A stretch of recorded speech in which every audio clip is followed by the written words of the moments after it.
After all, the woman who cut off all contact with her own father, after he repeatedly ignored his wife's chronic lower back pain, which turned out to be the last stages of pancreatic cancer. The woman who once broke a flickering light bulb by flinging a scalding hot vessel of rice at it. The woman whose mere approach made shopkeepers hurry into the back praying for invisibility. The woman who sometimes didn't sleep for 3 nights in a row. The woman who nodded sympathetically through our neighbor's fond complaints about the naughtiness of her 5-year-old son, then said, with every appearance of sincerity, "He sounds awful. Shall I slit his throat for you and get it over with?" This was the woman whose daughter I am. Am.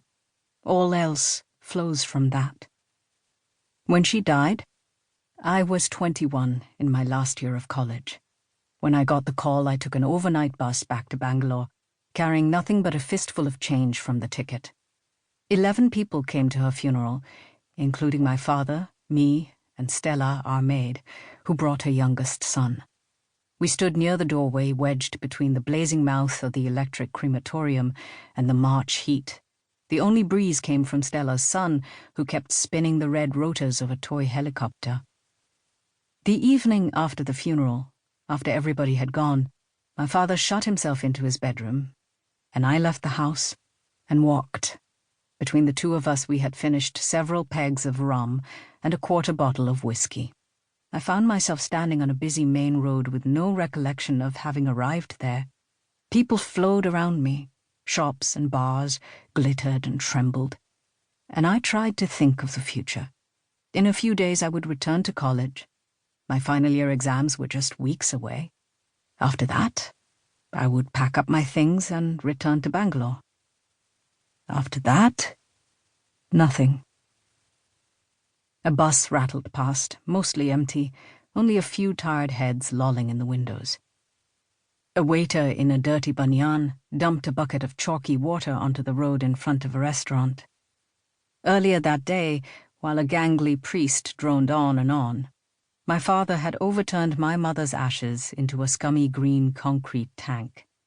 And then he had continued, somewhat helplessly, to hold on to the clay urn. Without thinking, I snatched it from his hand and dropped it onto a rubbish pile. It was something my mother herself might have done. The look on the Vadhyar's face was of shock and faintly delighted disgust. I waited for my father to bring it up later, but he didn't.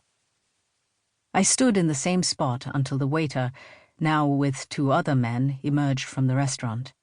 They were dressed to go out, in close-fitting shirts lustrous as fish scales. They passed right before me.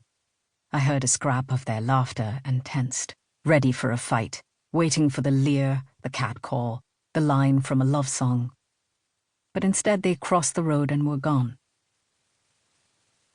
Though he insisted on all the right rituals for my mother, my father claimed to have shed God and Brahmanism long ago in his own youth, finding a substitute in engineering, Simon and Garfunkel, the wealth of nations, and long-haired college companions who drank late into the night, filling the room with Will's smoke and boozy rants about politics, both of which eddied and went nowhere.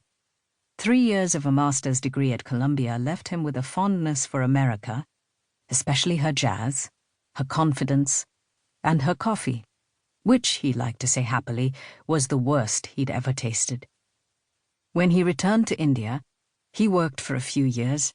Then my grandfather, as had always been the plan, provided him with the capital to start a factory manufacturing construction equipment. And when that foundered and fell apart, more capital for a second factory, which flourished.